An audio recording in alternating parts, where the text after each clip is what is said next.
Presque tous les conférenciers sont présents. Nous attendons le professeur Kwakoubi. Les modérateurs m'encadrent. Donc nous allons commencer notre conférence. Donc oui, d'abord, premier. Nana. Mesdames, messieurs les médecins, messieurs les médecins, les commissaires, les avocats, les huissiers,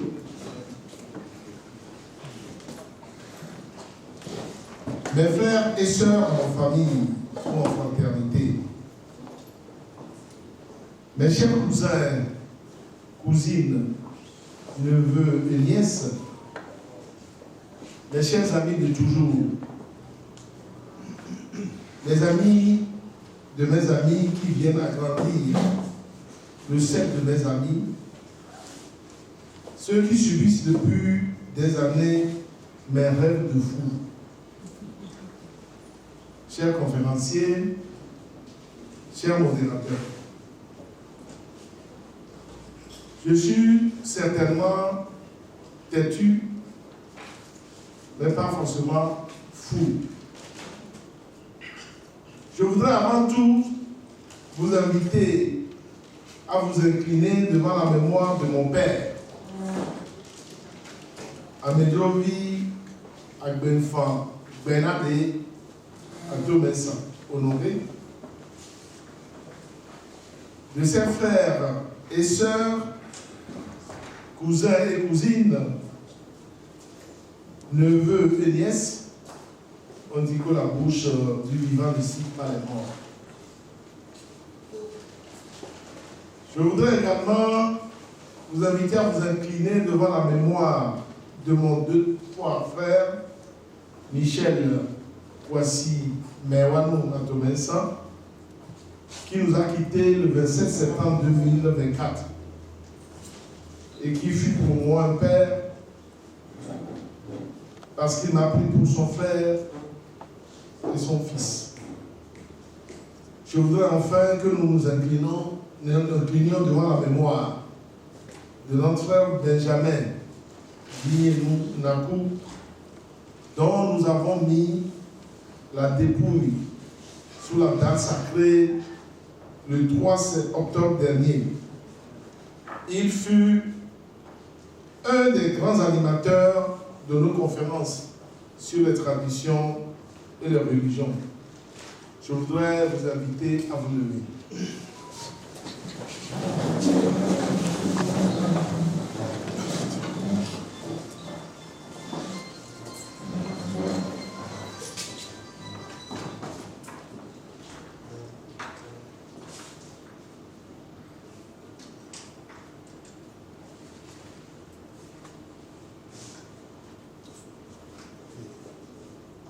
Merci de vous asseoir.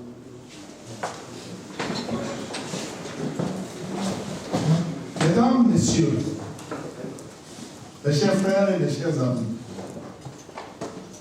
il y a plus de 20 ans, avec mon regretté frère cousin Simon, nous avons décidé de réunir les Atomensa dans une amicale informelle pour réfléchir et discuter des problèmes intéressant la famille.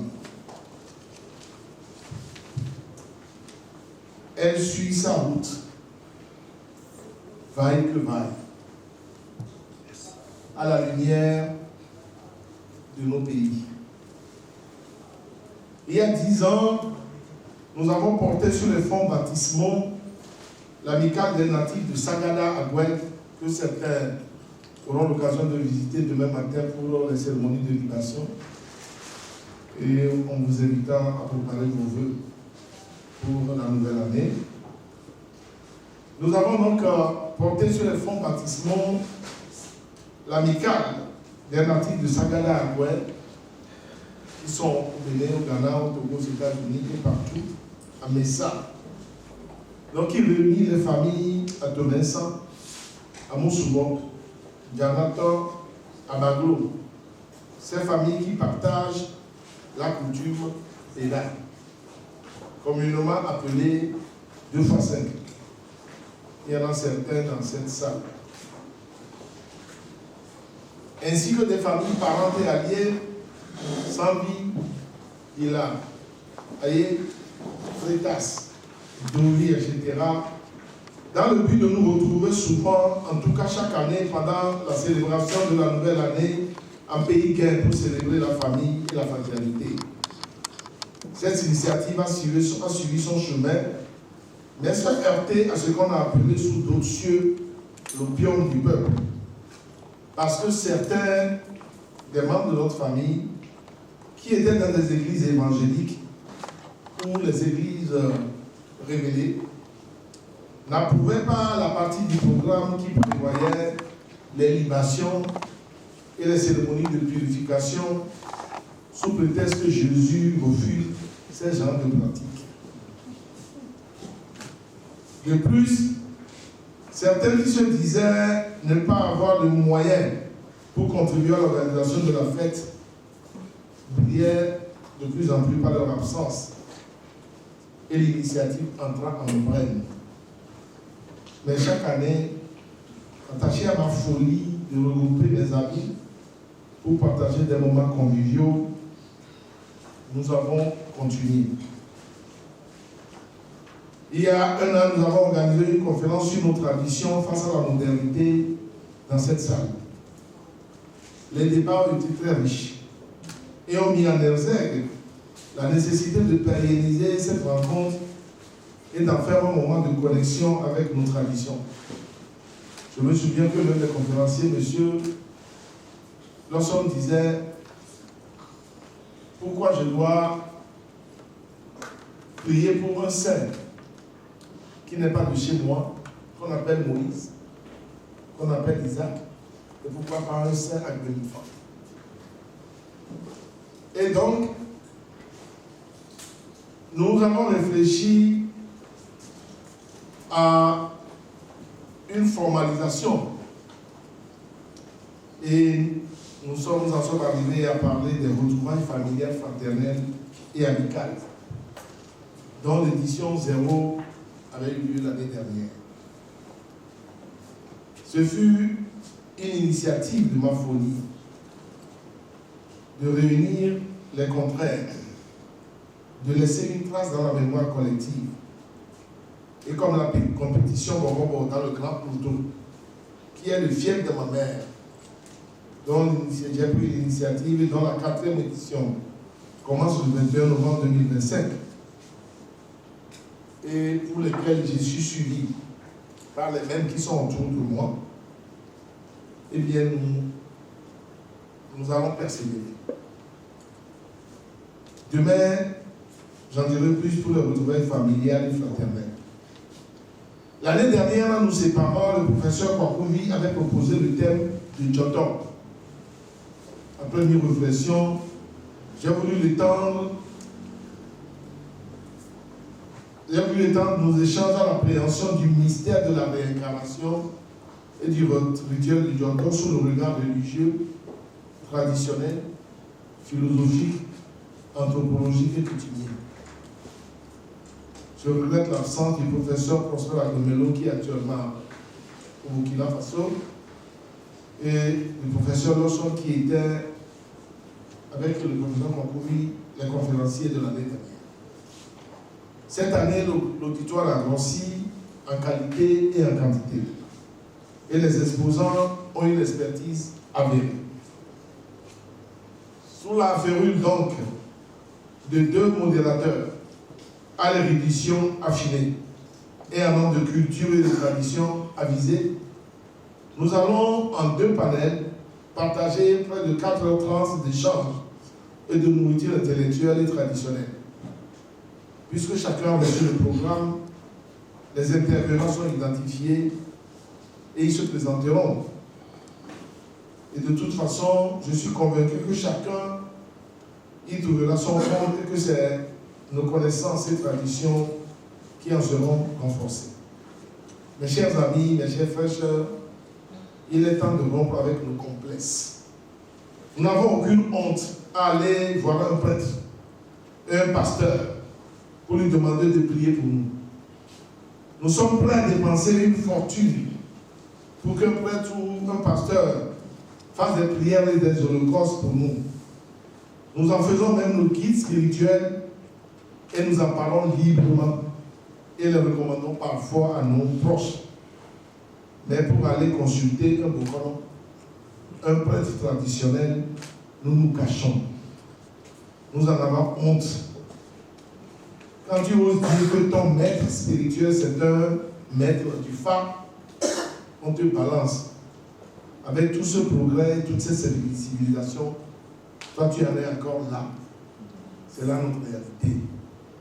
Il fut un temps, quand je sors de ma maison avec des djonou,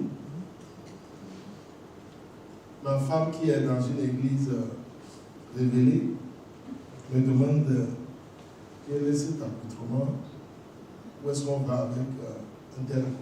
Donc, je suis résolument retourné dans les fétiches, comme porter des perles, c'est être fétichiste. Cette rencontre est un appel à retourner à nos racines, sans renoncer au progrès, sans ignorer l'évolution du monde. Je ne souhaite pas prendre la place ni des modérateurs ni des exposants en présentant le thème et les sous-thèmes. Nous les découvrirons ensemble. L'agroupage d'intervenants que nous avons retenu pour ce colloque mérite le déplacement. Nous allons enregistrer les travaux et mettre en place une équipe scientifique pour travailler sur les actes que vous pourrez vous procurer plus tard. En espérant que vous ne regrettez pas d'avoir fait le déplacement d'Aguadigo, je vous souhaite une bonne conférence sur fond d'enrichissement d'échanges. L'histoire retiendra que c'est avec vous que nous avons relancé la machine de telles rencontres. Et avec vous, nous allons la pérenniser. Je souhaite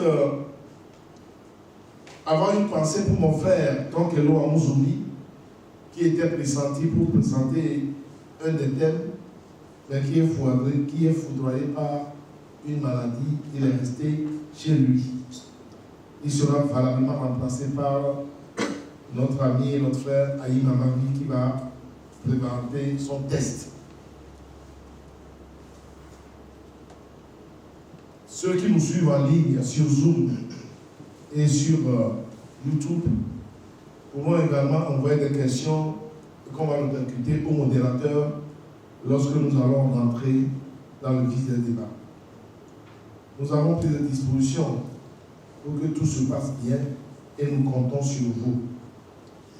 De tout à l'heure à le rejoindre pendant que David et moi nous en parlerons pour le second panel.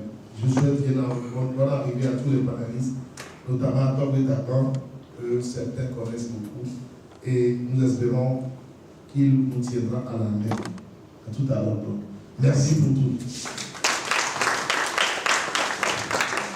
D'abord, honorable ou distingué, nous avons une reine parmi nous, alors tout l'honneur pour vous. Mesdames, Messieurs, et comme annoncé tout à l'heure par Maître Atoumessa Siré, et avant que je ne présente les conférenciers de ce premier panel, je voudrais tout de même dire un mot. Parce que ça fait quand même quelques années que nous cheminons avec les Atoumessa. Et donc, quelques années déjà, que nous avons initié ensemble une façon exceptionnelle de célébrer la fête de Yekeke. Ma voix est audible? Oui. Donc, depuis quelques années déjà, nous avons initié une façon exceptionnelle de célébrer la fête de Yekeke à Aguadigo chez les Atoumessa. Cette fête, dans le format singulier, se déroule en 3 phases, à savoir une phase de nourriture intellectuelle et spirituelle à travers des conférences.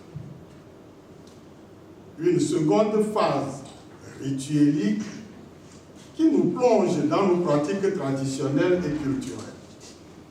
Et enfin, une troisième phase festive autour d'agapes fraternelles dans la bonne ambiance des rythmes de chez nous. À présent, la phase intellectuelle nous rassemble dans cette salle pour réfléchir, approfondir et échanger sur deux concepts anthropologiques, ésotériques et religieux que sont la résurrection et la réincarnation. Ces deux concepts sont fondamentaux car se rattachant à des croyances centrales dans de nombreuses religions et courants spirituels ou ésotériques. Certains courants fondent même leur credo sur cette résurrection ou éventuellement cette réincarnation. Ainsi, dans les religions abrahamiques, comme le christianisme et l'islam, eh bien, ces religions abrahamiques, christianisme et islam, nient la réincarnation et croient en la résurrection de la chair ou du corps unique après la mort. Le credo ici se fonde sur la résurrection de la personne en un corps glorifié après la mort. Dans le christianisme, la mort a été vaincue une fois pour toutes par le Christ, libérant ainsi une fois pour toutes les croyants de la mort et des cycles de réincarnation.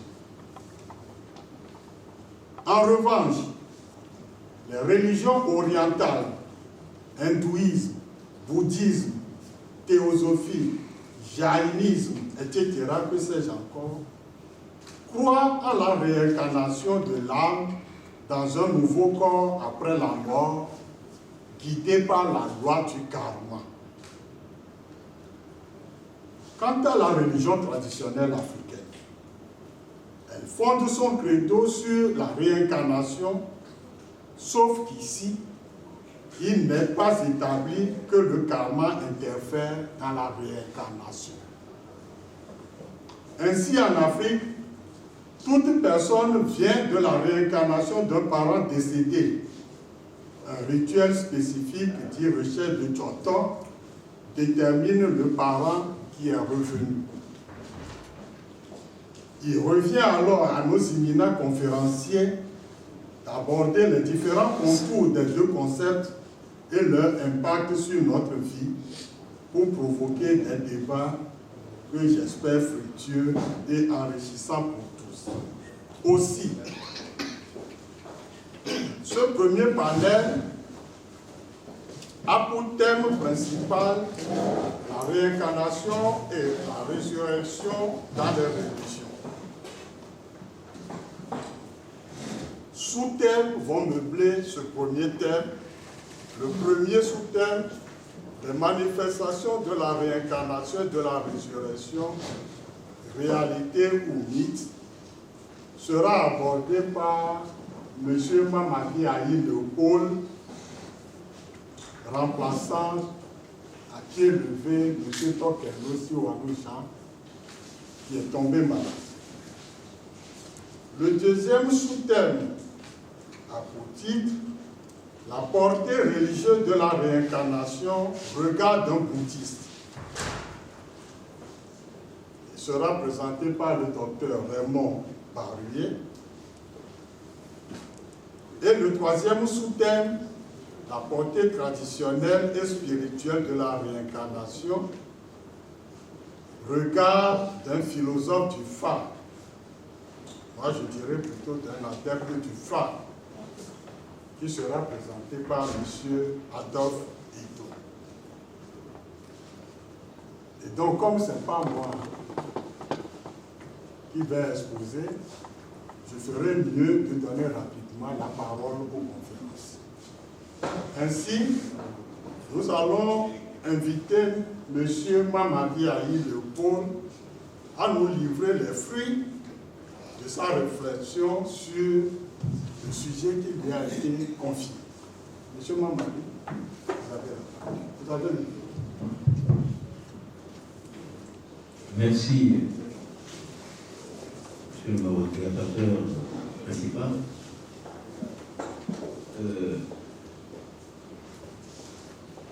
Tout à l'heure, le modérateur a parlé de pied levé. Le pied levé, bon, je ne pourrais pas, dans une autre seconde partie, faire le travail que M. Tokello, en nous vie, Cyril Jean, devrait faire par rapport à cet exposé, parce qu'un but de son texte, et donc de toutes les réponses qu'il aurait pu apporter aux questions que vous auriez posées par rapport justement à ce qu'il a écrit. Néanmoins, nous avons eu à travailler un peu ensemble. Voilà pourquoi je pourrais lever le pied un tout petit peu, pas tout à fait. Alors donc, selon M. Tokello, à l'occasion des journées de retrouvailles fraternelles et amicales informelles organisées par les familles Atomesan et alliés, et dans le cadre des festivités de Yekeyeke 2025, l'organisation a voulu nous associer, dit-il, à l'événement à travers la présentation d'un texte introductif à un débat fraternel autour des concepts de la réincarnation et de la résurrection, en nous posant les questions de savoir s'il s'agit là d'une réalité ou d'une pure mystification. Pour être plus précis, le sous-thème est ainsi libellé: la réincarnation et la résurrection dans la religion, réalité ou mystification. Alors, nous organiserons nos idées autour des points ci-après. Premièrement, nous dirons aux définitions. Deuxièmement, quels sont les milieux où ces concepts sont épousés. Troisièmement, quelles sont les conséquences de cette conception sur la vie dans les communautés respectives. Quatrièmement, réalité ou mystification. Cinquièmement, que conclure. Alors les définitions. 1. Nous tenterons de fixer dans le contexte de cet exposé les définitions des concepts suivants: la réincarnation, la résurrection, une réalité, une mystification. Petit. La réincarnation ou la métempsychose, c'est une pratique de la métempsychose. Les médecins sont là, qui pourront peut-être expliquer plus loin, qui elle-même est une doctrine selon laquelle un corps se réincarnerait dans un autre corps. La réincarnation est donc l'action de se réincarner, c'est aussi le résultat de cette action. En d'autres termes, la réincarnation est la croyance selon laquelle un être vivant peut, après sa mort, renaître dans un autre corps, souvent sous une forme différente, humaine, animale ou végétale. Deuxièmement, la résurrection. La résurrection est le fait de revenir à la vie après la mort. Exemple, la croyance au retour du Christ à la vie 3 jours après sa mort. C'est le fondement du christianisme. Troisièmement, une réalité. Nous entendons par réalité ce qui existe effectivement, ce qui est admis pour vrai, ce qui existe réellement, véritablement. Exemple, il faut exister pour vivre, pour avoir un nom. Quatrièmement, la mystification. Le dictionnaire de la langue française précise que la mystification est l'action de mystifier, de berner, de duper, de tromper. Les dérivations de ces verbes conduisent à abuser de la crédibilité, de la naïveté d'un public pour servir un intérêt particulier, tourner en ridicule, induire quelqu'un en erreur en usant de ruse, tromper. Exemple, la mystification des syndiqués pour un discours ronflant et creux. Alors, le grand 2, quels sont les milieux où ces concepts sont épousés? La réincarnation. La réincarnation est un concept complexe et fascinant qui soulève de nombreuses questions sur la nature de la vie, de la mort et de l'existence.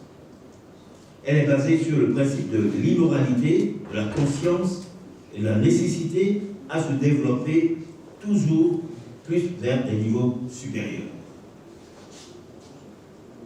D'autres auteurs la définissent comme étant un processus de survivance après la mort par lequel un certain principe immatériel et individuel s'incarnerait à nouveau dans un autre corps ou successivement dans plusieurs corps afin de poursuivre son évolution spirituelle.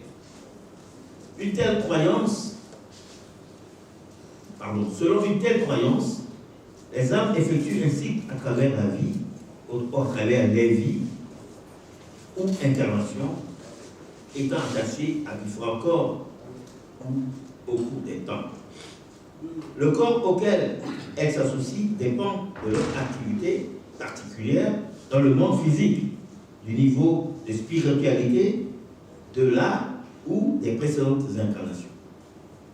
En Afrique traditionnelle, plus précisément en Afrique de l'Ouest, sur la côte ouest-africaine, cette côte où nous sommes, c'est par les oracles que l'on arrive à déterminer l'ancêtre ou l'entité spirituelle dont est issu le sujet, et ailleurs, on tire les conclusions à partir des rêves et des méditations. Quelques signes indicateurs d'une réincarnation. Des taches à la naissance sur le corps de l'enfant, du nouveau-né, des douleurs inexpliquées, des pleurs, des peurs et des phobies, des passions inexplicables, des sensations du déjà-vu, des souvenirs étranges de rêves et des cauchemars. Plus concrètement, chez nous au Togo ou au Bénin, voisins, nous sommes au Bénin d'ailleurs, les parents d'un nouveau-né, à titre préventif, procèdent à l'identification de l'ancêtre ou de la divinité dont l'enfant est l'incarnation. Ou bien, lorsque cette disposition préventive n'est pas prise en amont, certains agissements de l'enfant grandissant amènent les parents à penser à cette éventualité de manifestation d'un ancêtre ou d'une divinité. Dans ce cas, c'est l'enfant qui pleure sans arrêt, surtout les nuits.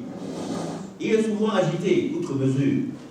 Il a la peine à marcher malgré son âge requis, avancé, ou parfois à l'occasion d'une consultation divinatoire du phare par d'autres parents. La résurrection. Ce concept est fondamental dans plusieurs religions, notamment le christianisme, le judaïsme et l'islam, dans lesquels il y a des implications spirituelles et théologiques profondes sur la vie des fidèles. Dans le christianisme, la résurrection de Jésus-Christ est un élément clé, considéré comme la victoire de la vie sur la mort et comme le fondement de la foi. Elle donne une espérance à la vie éternelle, principale motivation à la pratique religieuse. Les fidèles chrétiens vivent dans l'attente d'un retour imminent de Jésus-Christ. Le judaïsme projette la résurrection pour la fin des temps, sauf que celle-ci reste indéterminée. L'islam, quant à lui, la lie à au jugement dernier. La résurrection ici désigne le fait qu'Allah fera revivre les morts et les faisant sortir de leur tombe le jour de la résurrection également est déterminé. Grand 3. Quelles sont les conséquences de cette conception sur la vie dans les communautés respectives? Les implications des doctrines de la résurrection et de la réincarnation sur la vie des communautés adeptes. En islam, la résurrection est un dogme fondamental. C'est le jour où Allah ressuscitera tous les êtres humains pour être jugés sur leurs actions durant leur vie terrestre.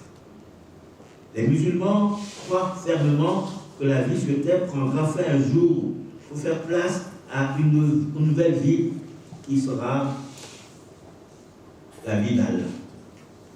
Tous les corps seront ressuscités d'entre les morts et tous les peuples seront appelés à rendre compte de leurs actes et de leur foi durant la vie sur terre. En conséquence, tout musulman doit vivre conformément aux préceptes, aux prescriptions que véhicule le Saint-Coran, considéré comme la parole immuable du Dieu miséricordieux. Chez les chrétiens, la résurrection, qui est le passage physique de la mort à la vie, concerne principalement Jésus-Christ, mort au cours de sa crucifixion, mais revenu à la vie le 3e jour après, le matin de Pâques, selon les Saintes Écritures. 1 Corinthiens 15, 4. Elle est une promesse faite au reste de l'humanité. La résurrection est une puissance de vie. Tous ceux qui croient sont plutôt unis au Christ ressuscité et sont capables de beaucoup de miracles. La résurrection donne tout un sens à la passion du Christ. Car si celui-ci est mort, celui-ci mort n'était pas ressuscité, toute la foi chrétienne s'effondrait, dit l'apôtre Paul dans 1 Corinthiens 15, 14. Pour le chrétien, le Christ a triomphé du péché et de la mort en ressuscitant physiquement, afin que tous ceux qui croient en lui soient ressuscités à la vie nouvelle dans ce monde et à la vie éternelle dans le monde à venir. Moi, je suis la résurrection et la vie. Celui qui croit en moi vivra, même s'il meurt. Et celui qui vit et croit en moi ne mourra jamais. Jean 11, verset 26. Il est donc impérieux aux chrétiens de considérer la Sainte Bible, parole de Dieu, comme une constitution dont tous les chapitres et articles doivent être respectés à la lettre dans leur comportement de tous les jours. C'est une exigence de foi. S'agissant des croyances traditionnelles où les divinités paraissent plus proches des hommes, l'observation des règles, préceptes et interdits est très stricte, voire rigoureuse. Les sanctions ou conséquences sont quasi immédiates. Ce qui implique dans les milieux traditionnels un respect des us et coutumes afin de ne pas offenser les mémoires ou la mémoire des ancêtres et de bénéficier ainsi directement des bénédictions des divinités. Le respect des autres et de soi-même pour vivre ensemble, le vivre ensemble. Quatrièmement, réalité ou mystification. La résurrection.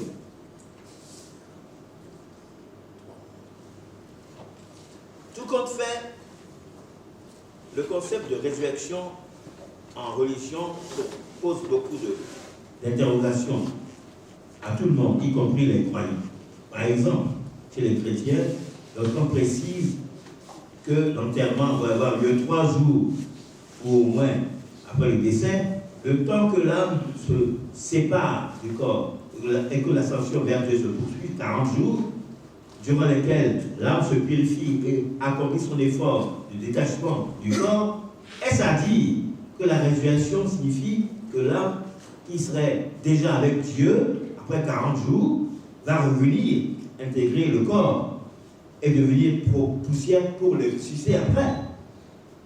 La problématique de l'attente de 40 jours après la mort appelle également à des réflexions chez les musulmans, Pour certaines interprétations plutôt, l'âme du défunt reste proche du corps durant 40 jours, période durant laquelle elle peut bénéficier des prières de ses proches, et que ce temps est perçu comme une période de transition avant le jugement fini, le jugement final, plutôt par Allah.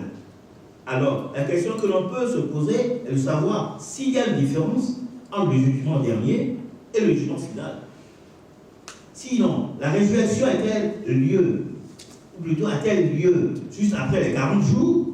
Si oui, qui prononce le jugement dernier après Allah? Autant de questions auxquelles peut-être les réflexions ici nous permettront de trouver les réponses. Alors que conclure? Où va l'âme d'une personne après sa mort? Une fois que l'idée du jugement dernier semble être acceptée par les uns et les autres, on a les cas suivants. L'âme peut soit se rendre au paradis, soit en enfer, pour les chrétiens et les musulmans. Elle peut être renvoyée dans un autre monde, jusqu'à ce qu'elle puisse trouver la paix, ou se réincarner dans d'autres corps, pour les croyants de la tradition. Que l'on s'inscrive ou pas dans l'un ou l'autre cas, l'essentiel serait de réaliser un croisement de deux cheminements, afin d'en tirer la suite scientifique morale pour vivre décemment dans l'optique d'une élévation spirituelle. Alors, celui qui a écrit cet exposé conclut avec un annexe. Alors, dans l'annexe, il dit: je me propose de revenir un tant soit peu sur le concept de la pratique divinatoire, le fa, et plus précisément le qualificatif divinatoire. Dans la compréhension collective, le fa est défini comme un acte divinatoire. Le qualificatif divinatoire devrait logiquement nous entraîner vers un divinateur, c'est-à-dire celui qui pratique l'acte divinatoire.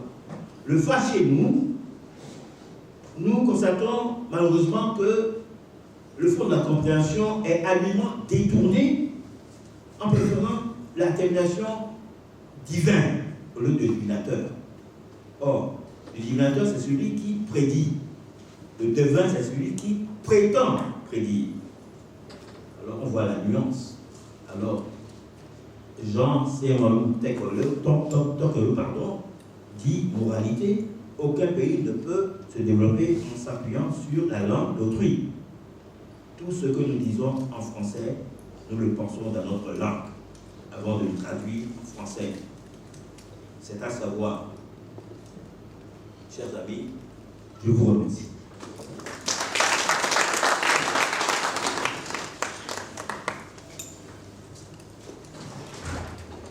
Je crois que nous allons enchaîner en même temps avec le docteur Barbier Raymond, qui nous fera une projection du bouddhisme sur les concepts que nous abordons ce soir. Je vous passe la parole. Merci, bonjour à tous.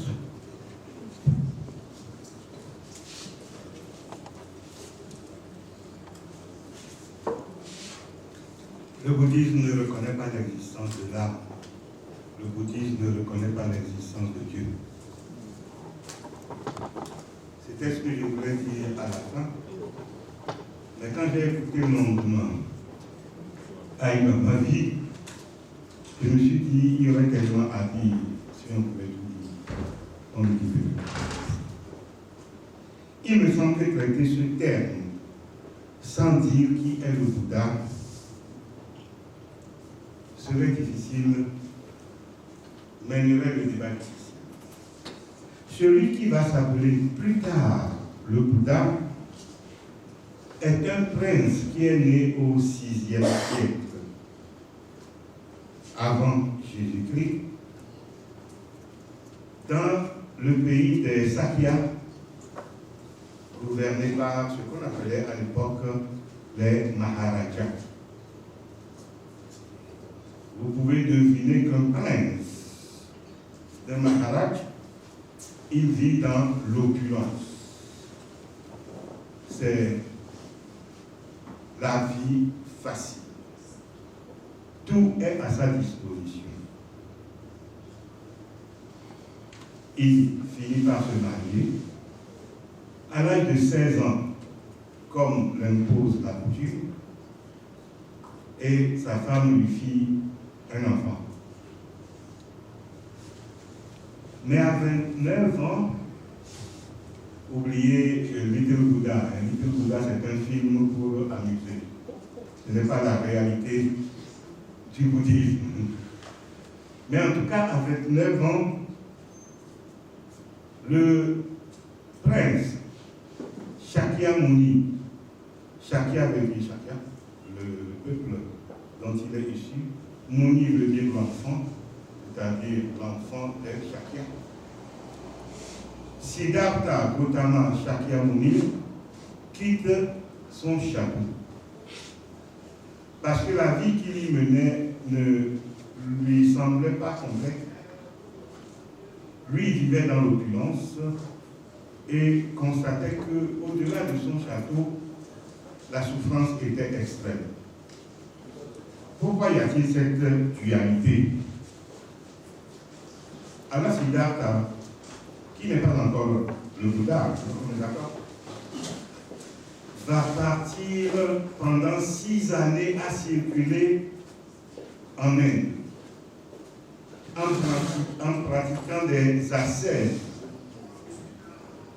Vous avez dû voir dans les émissions des chercheurs spirituels indiens nus, complètement gringalés, sales à souhait, parce que se détachant de la vie, ils s'adonnent permanemment à une culture de la recherche de ce qu'ils seraient. Sauf qu'à l'époque, c'était l'hindouisme. Le bouddhisme n'était pas encore, mais bien sûr, puisque le Bouddha n'a pas encore éclos. Et donc, Shakyamuni a d'abord été forcément un pratiquant du yoga et un pratiquant de l'ascétisme indien. Or, l'hindouisme reconnaît Atman, qui est l'âme. L'hindouisme reconnaît l'existence d'un Dieu, qui est Brahman. Vous suivez? Et le Bouddha, quand lui, il va s'exprimer, se mettra en opposition, j'aime bien dire pour taquiner, comme tout prophète qui a créé une religion, c'est en se mettant en opposition de ce dans quoi il est né. C'est mon constat en tout cas, ça n'engage pas les bouddhistes. Au bout de 6 années de pratique, de meurtrissure, d'autoflagellation, le Bouddha, le Shakyamuni décide de nouveau que c'était un échec. Cette voie-là ne lui apporte pas la libération. Il va donc s'asseoir sous un arbre, immobile, ayant décidé de ne plus bouger tant qu'il ne comprendra pas pourquoi la souffrance des hommes. L'histoire dit qu'en ce moment-là, il y avait une jeune fille qui venait lui donner à manger. Alors que, avant de s'asseoir, il refusait toute alimentation, toute hydratation, c'était vraiment l'ascétisme. Ça, la puissance de sa recherche était telle qu'il était suivi par 5 autres ascètes.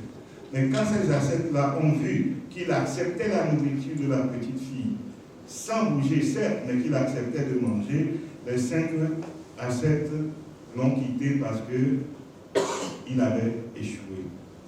Sauf qu'au 6e jour, assis sous cet arbre, le Bouddha est apparu en lui. Il est devenu le libéré. Il a pris donc le titre, je précise, pas un nom, le titre de Bouddha, c'est-à-dire celui qui s'est libéré de la contingence humaine. Il restera sous cet arbre pendant quelques temps, le temps de récupérer des forces, et il partira à la recherche des 5 ascètes. Il va leur délivrer son premier enseignement, qui va être la base du bouddhisme 600 ans avant Jésus jusqu'à maintenant. Le premier enseignement, c'est les 4 nobles vérités. Dukha, ça veut dire noble vérité de la souffrance. Tout est souffrance, selon le Bouddha. Même naître est souffrance.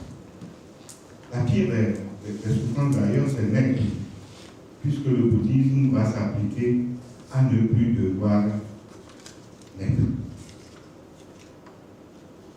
La deuxième vérité, c'est samudaya, c'est-à-dire cette souffrance-là a une origine. La troisième vérité, c'est cette souffrance peut s'arrêter.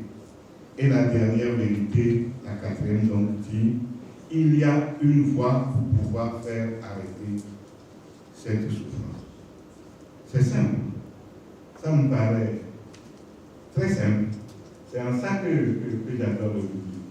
Les choses ne sont pas si compliquées. La voie que va enseigner le Bouddha, donc, sera d'éviter tous les extrêmes. Trop, c'est trop. Pas assez, c'est pas assez. Ce qui fait que c'est pas bon. Trop, c'est pas bon. Pas assez, c'est pas bon. Ce qui définit la voie du juste milieu. Je ne vais pas vous donner les noms techniques, mais la voie du juste milieu se décline en 8 concepts. La compréhension juste des choses, la pensée juste des choses, la parole juste. Vous vous rendez compte, la parole juste. Savoir parler à autrui, savoir communiquer d'une manière perpétuellement empreinte de compassion et d'amour d'autrui. L'action juste, c'est-à-dire toujours penser avant de poser un acte. Les moyens d'existence justes, comme Bouddha est végétarien, le travail de boucher n'est pas un moyen d'existence juste, comme le fabricant d'armes n'est pas non plus un moyen d'existence juste. L'effort juste, c'est clair, il peut parler de l'effort juste. Il en a tellement fourni avant de se libérer qu'il pense qu'il ne faut pas aller dans cet extrême-là. La concentration juste.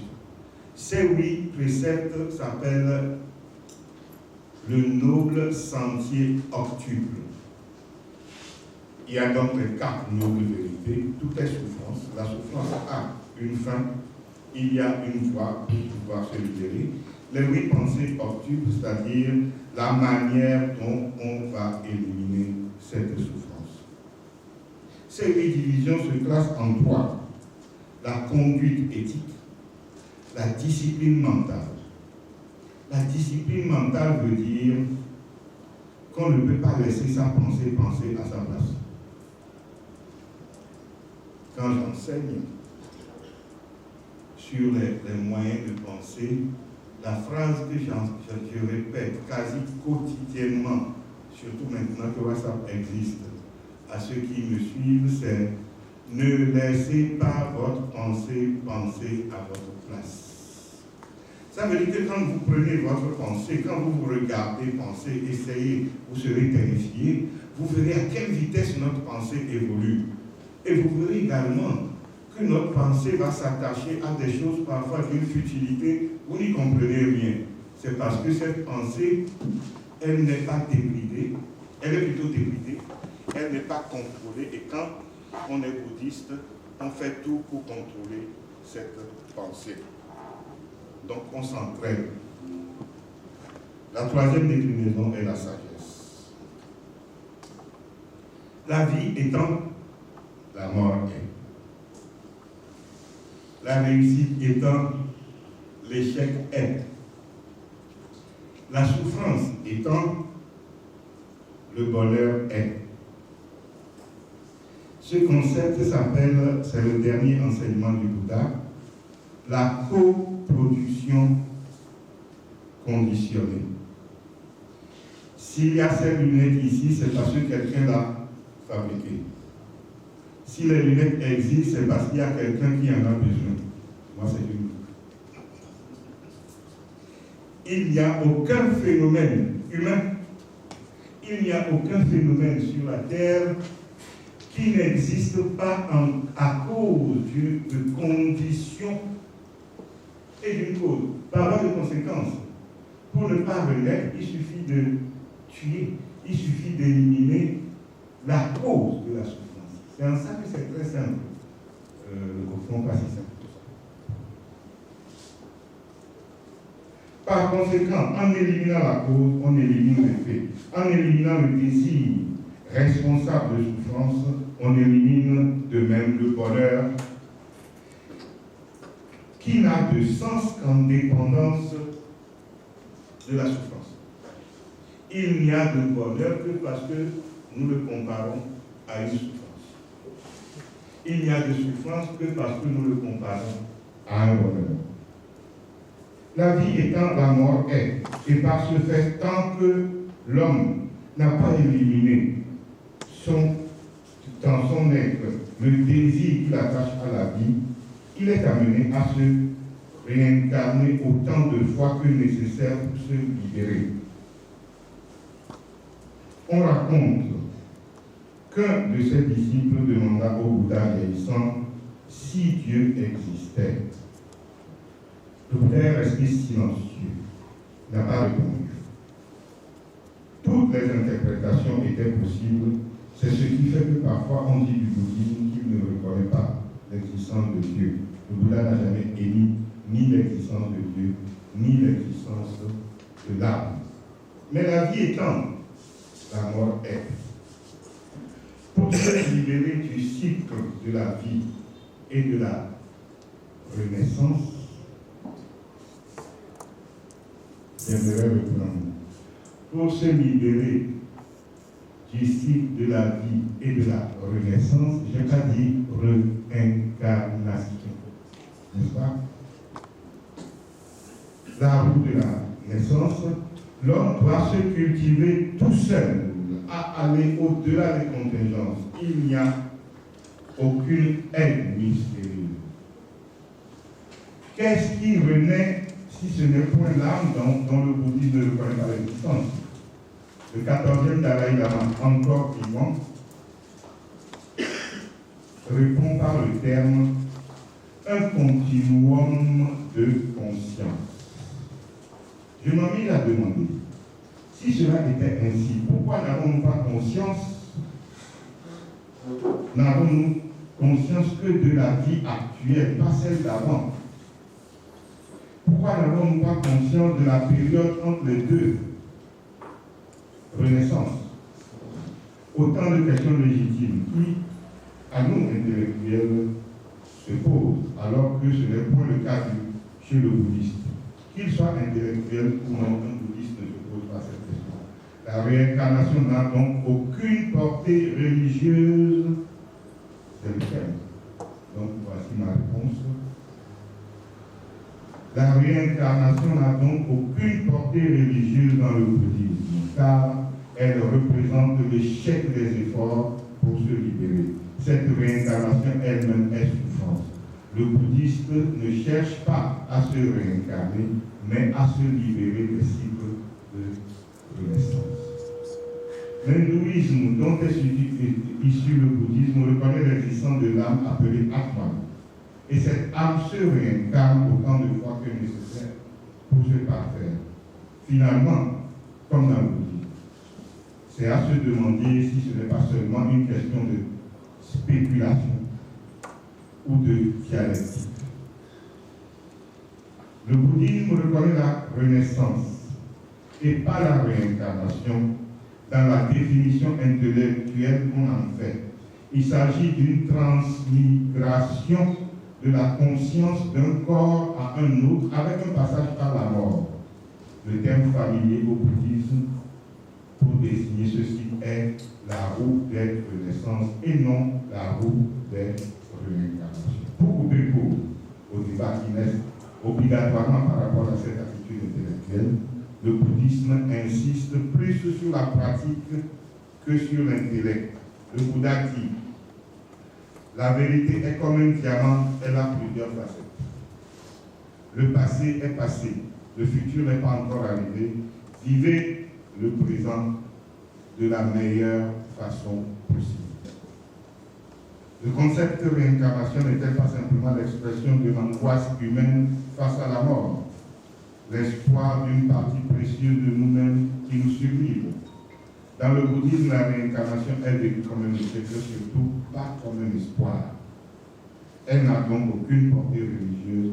Et quant à la renaissance, elle ne représente que souffrance et doit être évitée à tout prix. Mais ce qui est sûr, c'est qu'en cas de renaissance, c'est bel et bien la partie précieuse de l'homme qui reprend chair. Et donc, la même personne qui devra subir les conséquences de ses actes bons ou mauvais de ses vies antérieures, et pas un quelconque ancêtre. Ce n'est pas un quelconque ancêtre, c'est la personne elle-même qui renaît. Et ça, c'est le concept du karma, mais ce n'est pas le débat d'aujourd'hui. Je vous remercie.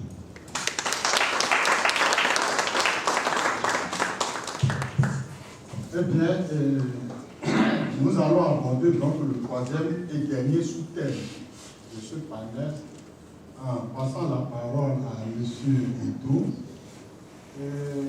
pour projeter le regard d'un adepte ou, comme dit dans le programme, d'un philosophe.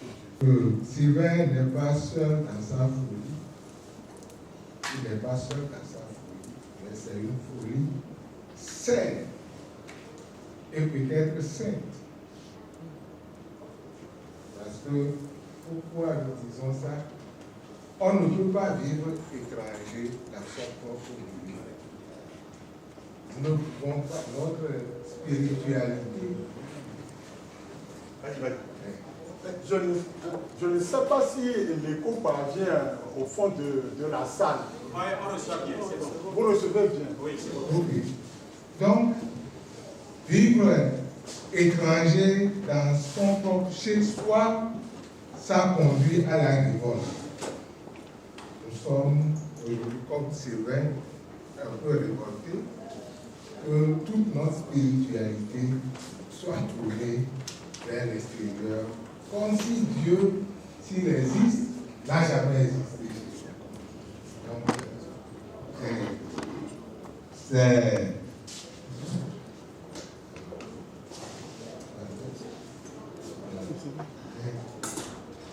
c'est moi qui t'aide.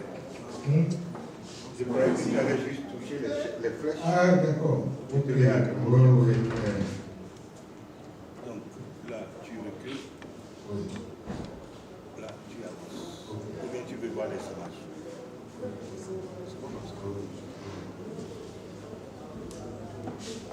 Ok. Donc, puisque nous n'avons pas, c'est le regard du phare, c'est de ça que nous voulons parler. Voir quel est le point de vue, ou bien quelle est la part du phare et de la réincarnation dans le phare. Est-ce que ça existe? Parce que dans nos cultures, nous croyons à la réincarnation dans nos milieux. Mais nous croyons, mais nous ne pouvons pas démontrer ça. Donc, et nous faisons partie de ceux qui, quand ils croient simplement sans pouvoir démontrer, sans pouvoir analyser, donc il faut que la foi, la religion devienne scientifique. Sinon, ça ne peut pas marcher.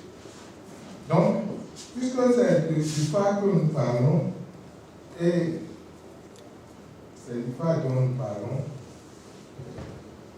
on a déjà défini quelque part, et c'est la définition commune que nous avons, c'est que le phare est un art divinatoire. Or, le phare n'est pas que ça. Le phare, c'est toute une philosophie de la vie. Il y a la divination dans le phare. Tout l'aspect philosophique, normalement accessible à tout le monde. Parce que c'est un mode de vie que le phare accède à travers tous les polis, tous les accords. Donc il y a le volet divination dans le phare. La pharmacopée est dans le phare. Le phare est basé sur la logique binaire. Quelque chose et son contraire. Dr Baroué, vers la fin de son exposé, a dit s'il y a la souffrance, c'est qu'il y a aussi. Ce sont deux aspects, des aspects de la vie que nous devons expérimenter. Donc, il y a la logique binaire. Le phare, c'est aussi la loi des cycles et des alternances. Le jour, la nuit. Donc, l'alternance, jour et nuit. Quand nous parlons du phare, nous savons il y a deux choses qui nous viennent à l'idée. Le chapelet divinatoire, que nous connaissons plus ou moins comme symbole du phare, mais nous avons aussi l'alphabet du phare, les traits. Les traits. Et lorsque vous observez ces traits, ce n'est pas ça, on peut l'agrandir, mais je ne sais pas. David. Donc, vous allez voir que la logique binaire est aussi présente dans le phare. Donc, le masculin, le féminin, lumière, ombre ou ténèbres, tout. Donc, nous avons ça dans le phare. Et, on ne peut pas, d'accord. Et dans ça c'est l'alphabet du phare. C'est 16 caractères. 16 caractères. L'alphabet du phare est fondé sur 16 caractères. Et les 16 caractères, en fait, c'est 8 paires de signes qui donnent les 16 caractères. Les 4 premières paires, c'est... vous allez voir, puisque nous avons 4 éléments, les 4 éléments de la nature, le phare est basé sur ça. Vous allez voir l'opposition pour la complémentarité entre les éléments d'air et les éléments de terre. Et après, vous allez voir aussi la complémentarité entre les éléments d'eau et les éléments de feu. Donc, c'est des... À chaque signe, il y a ce que le professeur Capomaunion de la faculté des lettres de l'université d'Abidjan dit, il y a à chaque signe du phare, il y a un symbole de vie associé. Quand vous prenez le signe B, c'est la vie. Bernard, ça c'est, voilà. C'est la vie. Son symbole, c'est la vie. Sa couleur, c'est le blanc. C'est le blanc, je préfère aller le blanc. Donc sa couleur, c'est le blanc. Et en physique, nous savons que quand on décompose la couleur blanche à travers un prisme, on a toutes les autres couleurs. Et à chaque couleur, chaque signe du phare a une couleur. Donc quand vous prenez le signe B, c'est l'espace blanc qui est là-bas. Donc, oui. Donc vous allez voir, nous allons parler du masculin et du féminin dans le phare. Donc les signes masculins sont représentés par le soleil et les signes féminins sont représentés par la lune. Donc c'est le jour et la nuit dans le phare. Et chaque signe masculin a son signe complémentaire féminin. Ben a pour signe complémentaire Yekou le noir, l'espace noir. Quand vous prenez Boli, Ben et Yekou, c'est quand on dit dans la Bible, Au commencement, Dieu créa le ciel et la terre, tout court. Le plan, le début de la manifestation a commencé dans Woli.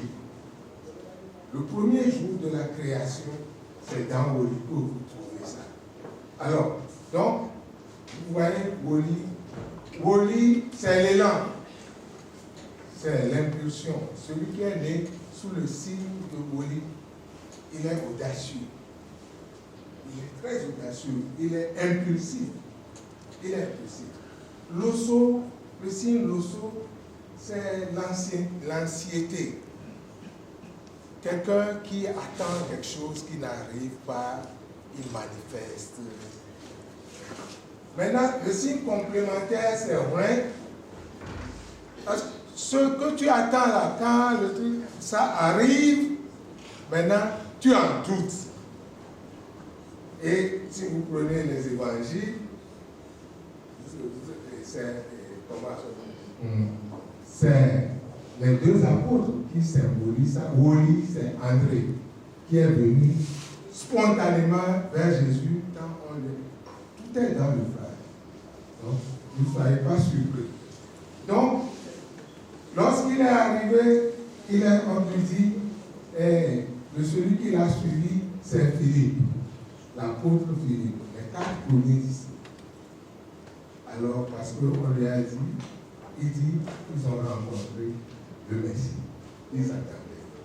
Il va annoncer ça à son frère Nathanaël, qui en doutait.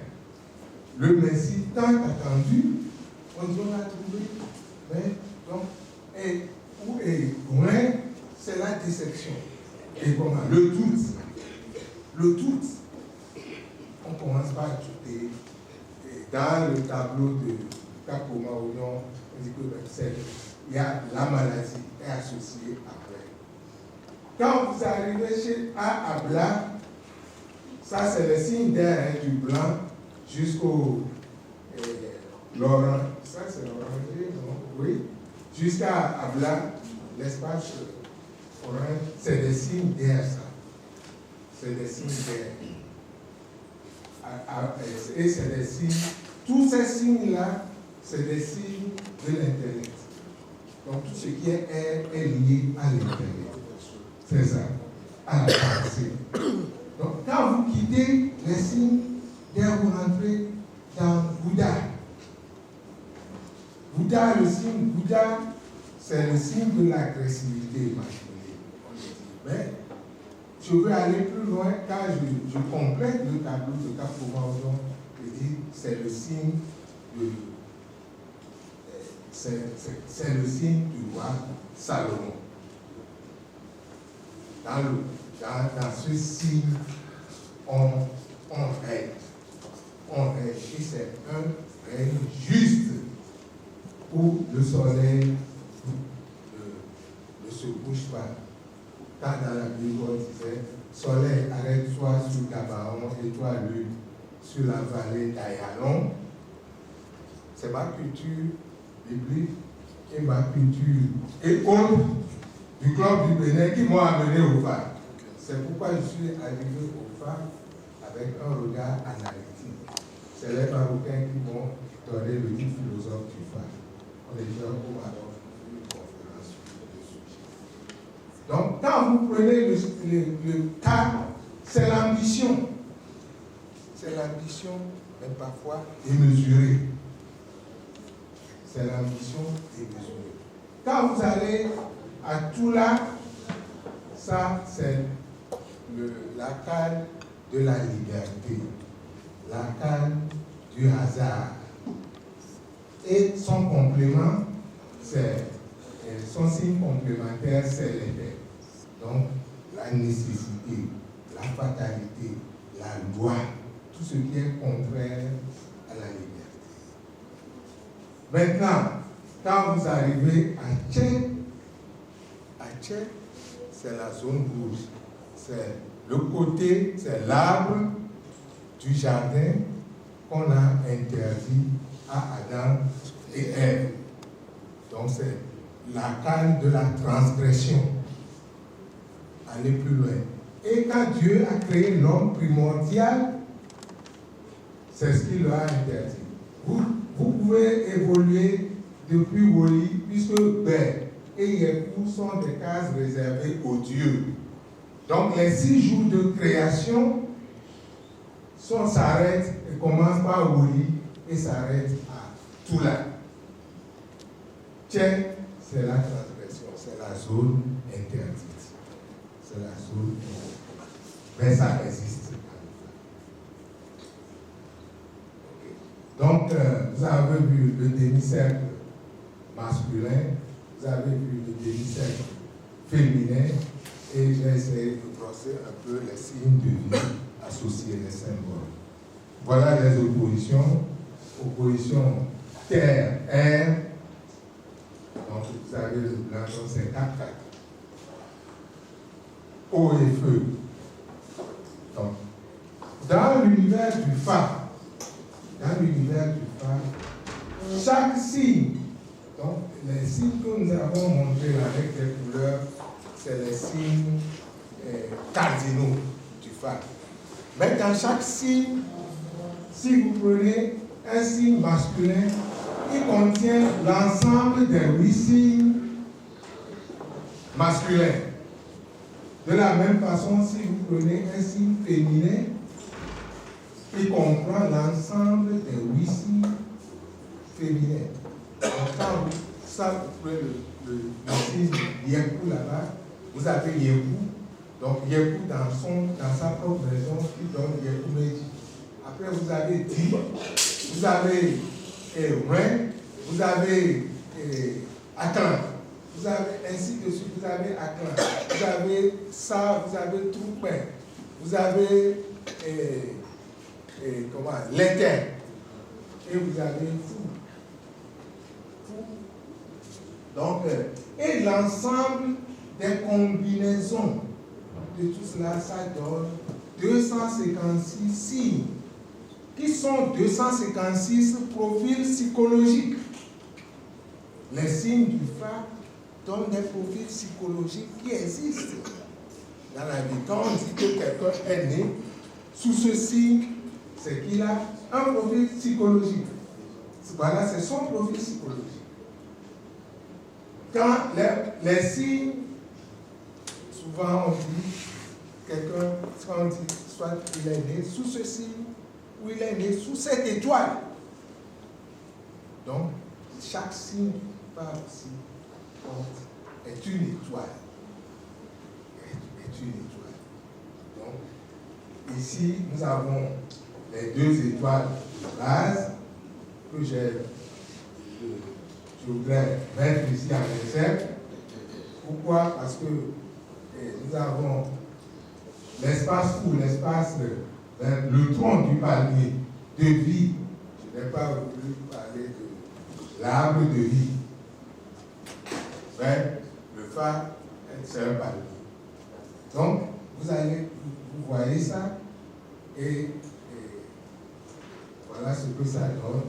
Donc, le tronc est dans Fou. Fou me dit c'est la purification. C'est là où on fait la purification. Les guérisons miraculeuses opérées par donc c'est là-bas, c'est dans Fou.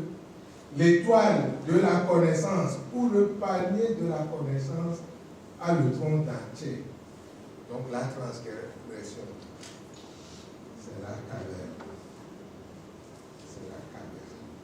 Donc voilà, qui conduit à la mort. Vous voyez, quand vous voyez Tchè, quand vous voyez Tchè, l'extrême, le dernier champ de là où il y a le soleil, vous avez ça conduit.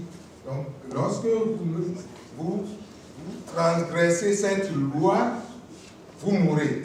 Ça vous conduit ailleurs. Maintenant, ça c'est pour présenter la généralité sur le phare. Parce qu'on ne peut pas parler de la réincarnation dans le phare sans vous expliquer cette loi.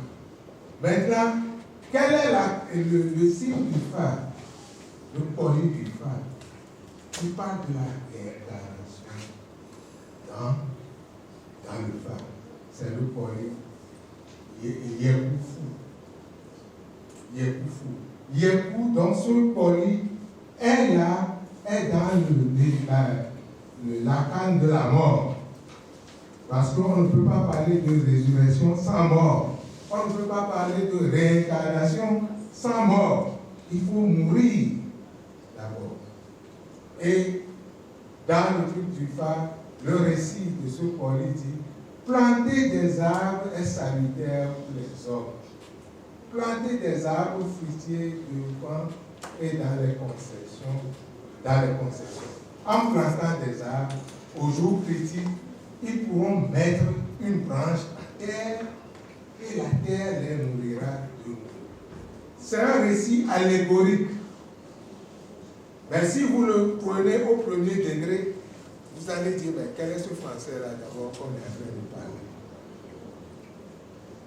Et vous allez inonder votre maison d'arbres fruitiers, vous allez transformer toute votre maison en verger. Mais ce n'est pas, planter un arbre, c'est bien, c'est très bon. Mais ce n'est pas le message profond de ce signe. C'est, ce signe voudrait simplement dire les jours critiques, quand nous rentrons dans la zone interdite par le Créateur, commence la souffrance. La souffrance qui finit par la mort. Donc, vous l'avez, quand vous arrivez là-bas, quand vous franchissez cette limite, donc vous allez connaître la souffrance. L'homme primordial n'était pas fait pour souffrir. Il était dans son jardin. Le Créateur s'occupait de lui. Mais le jour où vous allez là-bas, or la connaissance est dans la transgression. C'est pourquoi on dit c'est l'arbre de la connaissance du bien et du mal, connu après la transgression. Donc, l'homme quitte la zone de paix, qui est la vie heureuse, et rentre dans Betchéme. C'est le monde de la souffrance. Donc, voilà, c'est ce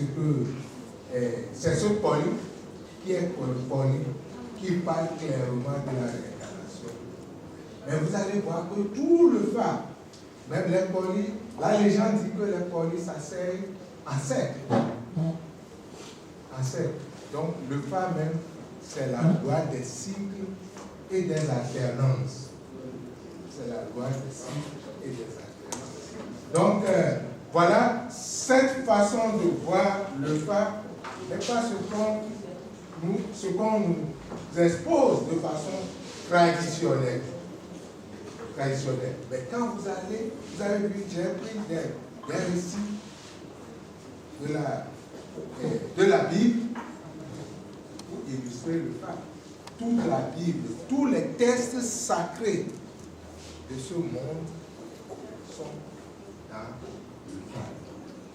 Je ne veux pas dire que c'est du phare qu'on a sorti tout, mais le phare,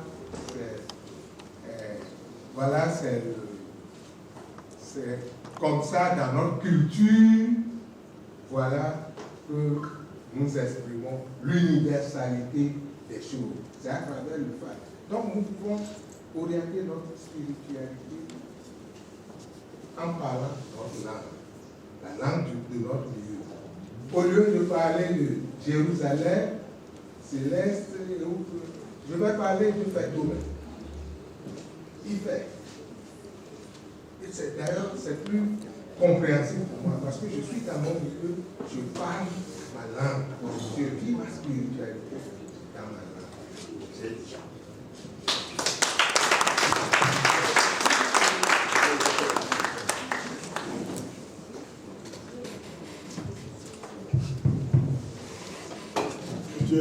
Je crois que nous allons applaudir nos trois conférenciers. le temps que M. Hugo nous rejoigne,